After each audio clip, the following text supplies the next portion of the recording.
दोस्तों आज हम बात करेंगे इंप्रूवमेंट एग्जाम के बारे में। बहुत सारे बच्चों को कमेंट आ रहा था कि सर कुछ बता दीजिए कि हमारा एग्जाम खराब गया है, हम क्या कर सकते हैं, हमें दोबारा मौका चाहिए। बहुत सारे बच्चों को अपनी गलती पे ना एक गिल्ट भी है कि सर हमें दोबारा मौका चाहिए। कुछ भी सर, कुछ भी एक मौका दीजिए, कुछ बता दीजिए ताकि हम अपने रिजल्ट को इंप्रूव कर सके। इस बार सर हम जान लगा के, जी जान लगा के पढ़ेंगे सर, जी जान लगा के पढ़ेंगे। बच्चों को ऐसे ऐसे कमेंट आ रहे, सर सर प्लीज एक मौका चाहिए, सर एक मौका। तो इस मौके की तलाश में मैं निकल पड़ा। 2-3 दिन का रिसर्च लगा मुझे, मैंने पता किया, अब बहुत कुछ सीखने को मिला, अब बहुत कुछ बताने लायक मिला। बट एक बात ध्यान रखना बच्चों, मैं जो ये बता रहा हूं, एग्जाम्पल लूंगा मैं सीबीएसई बोर्ड का, एग्जाम्पल क्या लूंगा, सीबीएसई बोर्ड का। बट मैंने सभी बोर्ड्स के बारे में थोड़ा थोड़ा पता किया है, ठीक है। लेकिन मैं जो एक्सप्लेन करने वाला हूं वो सीबीएसई बोर्ड के लेवल पे है। बट इसी लेवल पे आप अपने अपने बोर्ड्स के बारे में पता कर सकते हो। ये बस बाकी स्टेट बोर्ड, बाकी बोर्ड्स के लिए, जो रिमेनिंग बोर्ड्स है उनके लिए एक बेस बन जाएगा, आइडिया बन जाएगा कि ये सीबीएसई में ऐसा होता है तो हमारे भी ऐसा होगा। बट ये सीबीएसई बोर्ड के लेवल पे एक्सप्लेन करूंगा, लेकिन ये रहेगा सभी बोर्ड्स के लिए, ऑल बोर्ड्स के लिए। तो आप किसी भी बोर्ड्स के स्टूडेंट क्यों ना हो, आपके आपके काम का है ये, ठीक है। और जो मैंने कहा था कि भाई 33% को 95% में कन्वर्ट कैसे करें, तो इसका एक जो टेक्निक जो मैंने बताया था, प्लानिंग बताऊंगा, उसी प्लानिंग को मैं बनाने में मुझे टाइम लग गया और आज मैं लेक्चर शूट कर रहा हूं जब प्लानिंग मेरा सक्सेस हो गया, ठीक है। तो जो प्लानिंग है मैं धीरे धीरे आपको एक्सप्लेन करूंगा। अब वीडियो के किसी भी पॉइंट पर उसे आकर मैं प्रॉपर अच्छे से एक्सप्लेन करूंगा, तो वीडियो को स्किप मत करना, एक एक स्टेप को समझना। अगर आपने कुछ भी मिस कर दिया तो आप बहुत कुछ मिस कर जाओगे, क्योंकि आपके करियर का सवाल है। आप टेंशन फ्री हो जाओगे, डिप्रेशन से बाहर आओगे वीडियो देखने के बाद, क्योंकि इसके अंदर मैंने कुछ ऐसा बताया है जो कोई सोच नहीं सकता, ना कोई बता सकता है, ठीक है। क्योंकि मैं बच्चों की तरह सोच रहा हूं कि बच्चा अगर इस सिचुएशन में तो क्या हो सकता है, मेरा बच्चा इस सिचुएशन में तो क्या हो सकता है, मेरे बच्चों को इतना प्रॉब्लम हो रहा है। तो मैं उस सिचुएशन को देखकर अपने आप को फील करके आपके लिए सोच सोच कर लेक्चर बना रहा हूं, वीडियो बना रहा हूं। क्लियर हो गया? तो चलो इसको शुरू करते हैं, समझते हैं क्या कहानी है। तो हमें देखना क्या है, पूरी चीजों को ना हमें कॉन्सेप्ट वाइज अच्छे से समझना है ताकि क्लियर हो जाए। मान लेते हैं कि अभी आपका रिजल्ट आ गया, हम बस एज्यूम कर रहे हैं, रिजल्ट आपका आया नहीं होगा। मान लेते हैं कि आपका रिजल्ट आ गया है, तो रिजल्ट के बाद क्या क्या हो सकता है। अभी आपका रिजल्ट आ गया तो हमारे पास किस किस किस टाइप के स्टूडेंट्स होंगे और वो क्या क्या फेस करेंगे उसको हम समझते हैं, फिर काम की बात पे आते हैं। जैसे कुछ बच्चे फेल हो जाएंगे, तो इस फेल वाले टॉपिक पे मैं अलग से वीडियो बनाऊंगा कि फेल हुए स्टूडेंट्स क्या कर सकते हैं। अगर आपको इस पे फुल डिटेल वीडियो चाहिए कि अगर मैं फेल हो गया तो मैं क्या कर सकता हूं, क्या मेरा करियर बर्बाद हो जाएगा, या कोई ऑप्शन भी है, क्या कुछ तो होगा सोल्यूशन, तो वो सोल्यूशन अगर आपको चाहिए तो इसके ऊपर मैं वीडियो बना दूंगा, ठीक है। आप कमेंट कर देना इसी वीडियो के कमेंट सेक्शन में, ओके। बाकी 33 टू 75% हम कैसे कन्वर्ट कर सकते हैं। यहां 75% लिखा है, ये मिनिमम है, आप इसको 95% तक भी इंप्रूव कर सकते हो। तो आज का मुद्दा हमारा यही होगा, ठीक है। बाकी 75% से जो ज्यादा मार्क्स लेके आए हैं इनके ऊपर भी मैं अलग से वीडियो बनाऊंगा। आप अगर आपको ये वीडियो चाहिए कि सर मेरे 75 प्लस स्कोर हो गया है, अब मेरे पास क्या क्या ऑप्शन है, अगर इसके ऊपर भी आपको वीडियो चाहिए तो आप कमेंट कर देना। बाकी मैंने कंपार्टमेंट के ऊपर मैं वीडियो बना चुका हूं। अगर आपने वो लेक्चर या वीडियो फुल डिटेल वीडियो नहीं देखा है तो जाकर देखना, आपको वहां पर भी बहुत सारे प्रॉब्लम का सोल्यूशन देखने को मिलेगा। क्लियर हो गया? और ध्यान देते हैं आज का जो हमारा टॉपिक होगा, टॉपिक क्या होगा कि 33% को मिनिमम 75% और मैक्सिमम 95% में कन्वर्ट कैसे करें। इस टॉपिक को बोलते हैं मार्क्स इंप्रूव। हम कैसे अपने मार्क्स को इंप्रूव कर सकते हैं बिना टाइम वेस्ट करे और नॉलेज के साथ। तो इसके ऊपर जब मैंने रिसर्च किया, जब मैंने पता किया, तो मेरे को देखा कि इसके ऊपर दो ऑप्शन है। मैं अभी सीबीएसई बोर्ड को एग्जांपल लेके बता रहा हूं, लेकिन सभी स्टेट बोर्ड्स के लिए, सभी ऑल ओवर इंडिया सभी बोर्ड्स के लिए ये है। क्लियर? अब मैं बस एग्जांपल दे रहा हूं सीबीएसई बोर्ड का, तो बच्चों कंफ्यूज मत होना। क्लियर हो गया? अब मार्क्स इंप्रूव करने के लिए हमारे पास दो ऑप्शन है। पहला क्या है, बोर्ड को चेंज कर लो। मतलब कहने का मतलब है अगर आप सीबीएसई बोर्ड में हो तो आप अपने स्टेट बोर्ड में चले जाओ, किसी स्टेट बोर्ड में एडमिशन ले लो, या ओपन से कर लो, या फिर डमी स्कूल ले लो। डमी स्कूल का मतलब नाम लिखवा दिया, घर में पढ़ रहे हो आप लोग, ठीक है। तो ये एक तरीका है कि मार्क्स इंप्रूव करने के लिए आप बोर्ड को चेंज करो, दोबारा आप स्टडी करो, आपके मार्क्स इंप्रूव हो जाते हैं। ये आपको पता भी हो सकता है, नहीं भी, ठीक है। सेकंड क्या है हमारे पास ऑप्शन, री एग्जाम का। हम री एग्जाम देकर सेम बोर्ड के अंदर, जैसे मान लो सीबीएसई बोर्ड है, आपका रिजल्ट इंप्रूव करना है, तो सीबीएसई बोर्ड में आप री एग्जाम देकर अपने मार्क्स को इंप्रूव कर सकते हो। इसके बारे में अभी हम आगे पढ़ेंगे, ठीक है। इसके बारे में हम पूरा डिटेल में समझेंगे। आज का मुद्दा यही है, री एग्जाम, इंप्रूवमेंट एग्जाम। क्लियर हो गया? चलो और देखते हैं। पहला सवाल दिमाग में आता है कि भाई इंप्रूवमेंट एग्जाम क्यों देना है, हमें ये मार्क्स क्यों चाहिए। दिमाग में आएगा ना भाई, हमारे 33 आ गए, हम पास हो गए, काम खत्म। लेकिन हमें इंप्रूवमेंट एग्जाम क्यों देना चाहिए, ये क्यों जरूरी है? क्योंकि आप सबको पता है 12th के बाद आप हर चीज के लिए, चाहे कॉलेज हो, आईटी हो, नीट हो, कॉमर्स बैकग्राउंड से हो, सीए हो, कुछ भी हो, किसी भी इंट्रेंस एग्जाम के लिए 45% से लेकर 75% का आपको ना मार्क्स चाहिए होता है 12th क्लास में, है ना। अगर आप 12th क्लास के स्टूडेंट हो तो भाई किसी भी इंट्रेंस एग्जाम को देने के लिए कुछ मिनिमम रिक्वायर होता है ना। एलिजिबिलिटी क्राइटेरिया होता है, क्या है वो, 45 टू 75% अलग अलग डिमांड है। जैसे कि आईटी के लिए 75% हो जाता है, सीयूटी के लिए भी 55 के अराउंड आता है। तो कुछ ना कुछ अलग अलग entrance exam, different different entrance exam के लिए डिफरेंट डिफरेंट मिनिमम मार्क्स चाहिए होता है। इसीलिए हमें री एग्जाम इंपॉर्टेंट हो जाता है देना। क्लियर हो गया? ठीक है। बाकी इस एग्जाम को कौन कौन दे सकता है, इंप्रूवमेंट एग्जाम कौन कौन दे सकता है भाई, दिमाग में डाउट तो आएगा ना। एग्जाम को वही दे सकता है जो बच्चा पास है, मतलब जिस बच्चे का 33% एटलीस्ट आए हुए हैं, वही बच्चा अपने मार्क्स को इंप्रूव कर सकता है, वही एग्जाम को देख सकता है। ओके, आगे समझते हैं क्या कहानी है।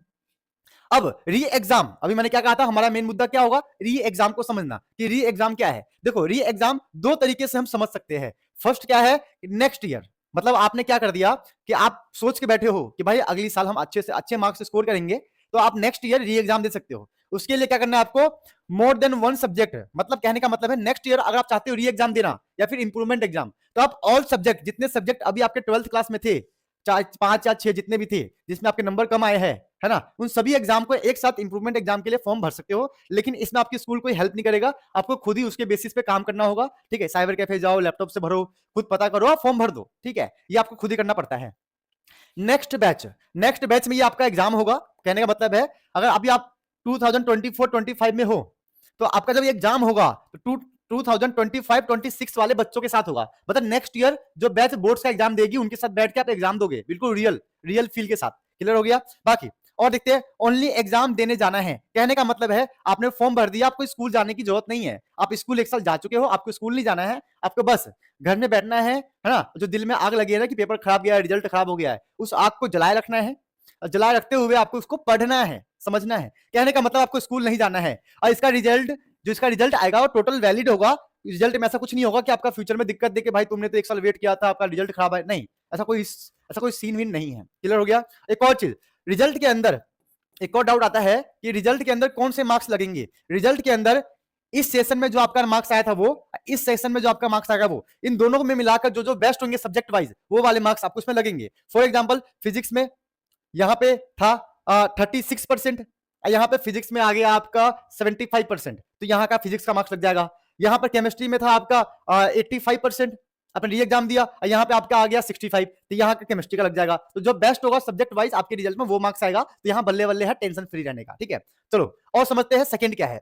अब अगर आप चाहते नहीं हो कि आप नेक्स्ट ईयर वेट करो कि भाई इतना कौन नेक्स्ट साल वेट करेगा, कौन ये सब झंझट में पड़ेगा, है ना, तो आप क्या कर सकते हो बेटा, आप लोग रिजल्ट आपका जो रिजल्ट आएगा वो मई में आएगा, मई के मंथ में आ जाएगा। तो आप यहां सर क्या कर सकते हो कि एक सब्जेक्ट के लिए आप चाहते हो कि भाई मुझे 75% चाहिए, केमिस्ट्री में मेरा अच्छा हो गया है, मैथ अच्छा हो गया है, फिजिक्स बहुत गंदा गया था, तो मैं फिजिक्स का इंप्रूवमेंट एग्जाम भर सकता हूं, ये सोच सकते हो। तो सिर्फ अगर आप चाहते हो कि रिजल्ट के बाद ही जून में अप्लाई करोगे, जून में का टाइम होता है अप्लाई करने का इंप्रूवमेंट एग्जाम के लिए, तो एक सब्जेक्ट के लिए अगर 12th के बच्चे हो तो एक सब्जेक्ट, 10th के बच्चे हो तो 2 सब्जेक्ट, तो आप इंप्रूवमेंट एग्जाम के लिए जून में अप्लाई कर सकते हो एक सब्जेक्ट के लिए।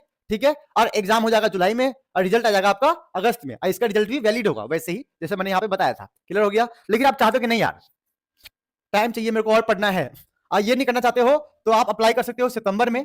ठीक है, एग्जाम होगा आपको फरवरी में इन बच्चों के साथ। ठीक है, इसके अंदर और रिजल्ट आपका इन बच्चों के साथ ही आ जाएगा। क्लियर। तो यहाँ पे इस वाले केस में रिजल्ट के बाद ही आप इंप्रूवमेंट देना चाहते हो तो आप जून में अप्लाई करके जुलाई में दे सकते हो, और सितंबर में अप्लाई करके फरवरी में, दोनों में से कोई आपको जो बेटर लगे आप वो कर सकते हो। Is this clear. अब मेरे को लग रहा है कि बच्चों को समझ में आने लग गया होगा, बच्चों को समझ में आ गया तो ऑप्शन भी खुल गए होंगे, क्योंकि दिक्कत ये है कि हिंदुस्तान के लोगों को ना प्रॉब्लम बहुत सारा दिखता है लेकिन सोल्यूशन ढूंढते नहीं है।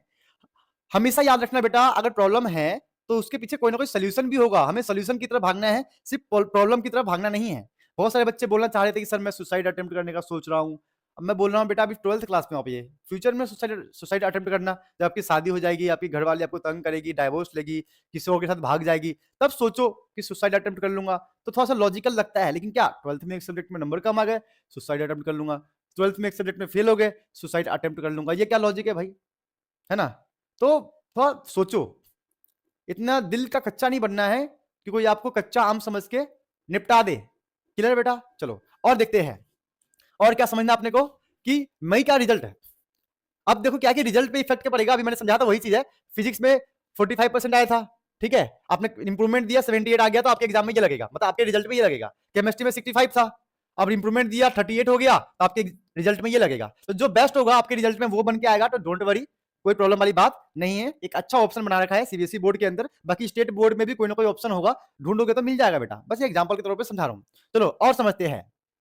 समझना क्या है कि मैंने आप लोगों को प्रॉमिस किया था कि बेटा मैंने एक ऐसा रास्ता ढूंढ लिया है कि ना आपका टाइम वेस्ट होगा, ना करियर ना मनी, कोई ऐसा प्लानिंग, कोई ऐसा टेक्निक, एक ऐसा रास्ता आपको बताऊंगा कि आप खुश हो जाओगे। अब बोलोगे sir yes I will do, I can do it sir, thank you so much sir, आपने हमारी हेल्प की है, ठीक है, ऐसा पक्का बोलोगे। तो क्या है टेक्निक, ठीक है, इससे मैंने इसका नाम दिया है Sunil sir planning, SSP. SSP मेरे कोचिंग का भी नाम है, जिसका मतलब है सुनील स्टडी पॉइंट, ठीक है। स्टार्टिंग में जब एसएसपी की शुरुआत हुई थी तो मैंने यही रखा था, सुनील स्टडी पॉइंट एसएसपी। तो यहां से मैंने बनाया है सुनील सर प्लानिंग। अब इसका मेन मोटिव क्या है, आपके टाइम को सेव करना, करियर को सेव करना एंड मनी को सेव करना, this is the main motive, ठीक है।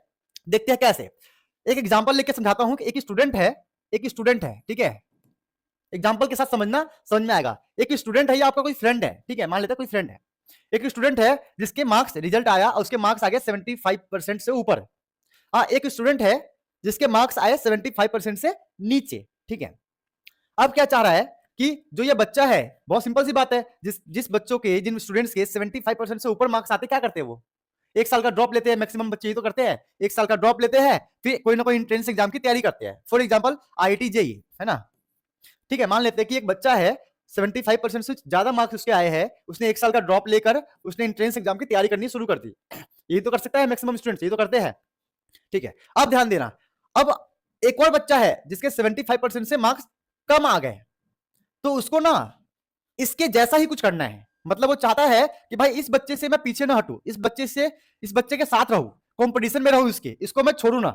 तो वो क्या कर सकता है, क्या आप भी एक साल का ड्रॉप लोगे, इस बच्चे ने एक साल का ड्रॉप लिया है, एंट्रेंस एग्जाम की तैयारी कर रहा है, आप भी एक साल का ड्रॉप लो, ठीक है, बात मानो, एक साल का ड्रॉप लो, बस आप एंट्रेंस एग्जाम की तैयारी भी करो और साथ में नेक्स्ट ईयर री एग्जाम की तैयारी भी करो, ठीक है। बस थोड़ा सा डिफरेंस आ गया है, देखो टाइम दोनों में सेम है, ठीक है, मनी भी सेम, करियर भी सेम, मैंने क्या बोला, सब कुछ सेव करूंगा आपका मैं। इस बच्चे की तरह आपको करना है, बस यहां पे आपको डबल मेहनत करना है। जो आपके सीने में जो आग लग गई है, आपका पेपर खराब हो गया है, आपके अंदर मोटिवेशन आया है, आपको गिल्ट है कि मेरे को दोबारा चांस चाहिए, यही वो चांस है। क्या चांस है बेटा, कि आप 1 ईयर का ड्रॉप लेकर इसकी तरह एंट्रेंस एग्जाम की तैयारी करो, जो एंट्रेंस एग्जाम आपको देना है, और साथ में नेक्स्ट ईयर री एग्जाम की तैयारी भी करो। बस ये एक एग्जाम देगा, आप 2 एग्जाम दोगे, फायदा क्या होगा, ये एग्जाम भी आपका क्लियर हो जाएगा और यहां पे भी आप मिनिमम 75 मार्क्स तो स्कोर कर लोगे। क्या प्रॉब्लम है, फिर इस बच्चे की तरह आप भी सेम कॉलेज में जाओ ना। क्या नया उखाड़ लिया इस बच्चे ने, मतलब इस बच्चे, सॉरी बट इस बच्चे ने क्या नया कुछ कर लिया।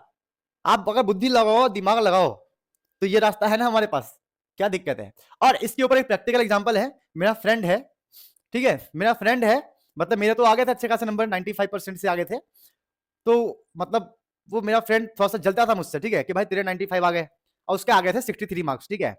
तो क्या गेम हुआ, उस बंदे ने बहुत रिसर्च किया और फिर फाइनली मुझसे पूछा भाई क्या करूं। तो मैंने बोला भाई पता करते हैं, तो हमने स्कूल के टीचर से डिस्कस किया क्या हो सकता है, क्या नहीं हो सकता है। तो क्या हुआ कि उस बंदे ने इस पर फोकस किया, इस वाले गेम पे। उसने कहा सुनील मैं नेक्स्ट ईयर री एग्जाम दूंगा और साथ में एंट्रेंस एग्जाम की भी तैयारी करूंगा। वो एनडीए की तैयारी कर रहा था, मैंने कोई ड्रॉप नहीं लिया था, मैंने बस अपना कॉलेज लिया, मुझे मैथमेटिक्स ऑनर्स करना था क्योंकि मुझे मैथ पसंद है भाई अपने आप से ही। तो उसने बोला सुनील मैं नेक्स्ट ईयर री एग्जाम दूंगा, साथ में एनडीए की तैयारी करूंगा। अब वो एनडीए में करके आगे ऑफिसर भी बन गया है, ठीक है। समझ लो किस तरीके से उसने अपने आप को प्रॉब्लम से बाहर निकाला, सोल्यूशन की तरफ गया। तो आप भी तो ऐसा कर सकते हो, क्यों ना सबको सरप्राइज दो, अपने पेरेंट्स को सरप्राइज दो नेक्स्ट ईयर कि सर, अब मेरे को भी सरप्राइज दो कि सर आपने बताया था मैंने किया है। क्या दिक्कत है बेटा, क्या है बताओ ना। सारी की सारी प्रॉब्लम सुनील भैया ने आपको समझा दिया है। जब मैं रिसर्च करके आ चुका हूँ, प्लानिंग बना चुका हूँ, एसएसपी सुनील सर प्लानिंग बना चुका हूँ, आपका टाइम करियर मनी सब कुछ सेव करने के बारे में प्लानिंग बना चुका हूँ, तो आपको दिक्कत क्या है। करो ना, करते रहो ना, मजा आता है। जब करने लग जाओगे ना तो मजा आने लग जाएगा, और जब मजा आएगा तो और करोगे, ठीक करते रहोगे, करने का अलग ही मजा है। क्लियर हो गया। तो आई होप आज का ये वीडियो फुल डिटेल वीडियो आपको समझ में आया होगा। अगर समझ में नहीं आया है तो कमेंट कर देना, आपके दिमाग में कोई भी क्वेरी रह गया है तो कमेंट कर देना, मैं उसका रिप्लाई दूंगा, उस पर एक सेपरेट वीडियो भी बना दूंगा। बस मैं चाहता हूं कि जो मेरे छोटे छोटे जो भाई बहन हैं 9, 10, 11, 12 में जो भी है, उनको टेंशन ना हो यार। जो आप लोगों को टेंशन होता है ना, तो मुझे तकलीफ होती है। तकलीफ पता नहीं कैसी बॉन्डिंग सी बन गई है मेरे को ऑनलाइन वाले बच्चों के साथ है, ऑनलाइन नहीं, उन सब बच्चों के साथ जो मेरे साथ टच में है। पता नहीं कैसी अजीब सी एक बॉन्डिंग बन गई है कि बच्चे जब कमेंट करते हैं ना, तो मुझे ना फील होता है यार कि मेरे जो छोटे भाई बहन है ना तकलीफ में है, तो मैं उसके बारे में पता करता हूँ, रिसर्च करता रहता हूँ, ठीक है। तो आई होप ये सब चीजें समझोगे, मेरी मेहनत का जो फल है आप दोगे, कदर करोगे। फल का मतलब ये नहीं कि आप लाइक करके कमेंट कर दो, अपने कमेंट्स के अंदर भाई तारीफ मत करो मेरी, बट आपको जो प्रॉब्लम है आप उसे लिखकर भेजिए, ठीक है। अब दोस्तों का शेयर भी मत कीजिए, आपको जो सही लगे आप करो। मैं ये नहीं बोलता कि भाई लाइक करके, सब्सक्राइब करके, शेयर करके, कमेंट करते रहो। जो आपको सही लगा आप वो करो। मैंने आपको एक रास्ता दिखाया है, आगे बढ़ने का, सब कुछ ठीक करने का एक मौका दिया है, रास्ता दिखाया है। करो ना, क्यों नहीं करते? करते रहो ना, करने में मजा आएगा। चलो दोस्तों, मिलते हैं नेक्स्ट लेक्चर में।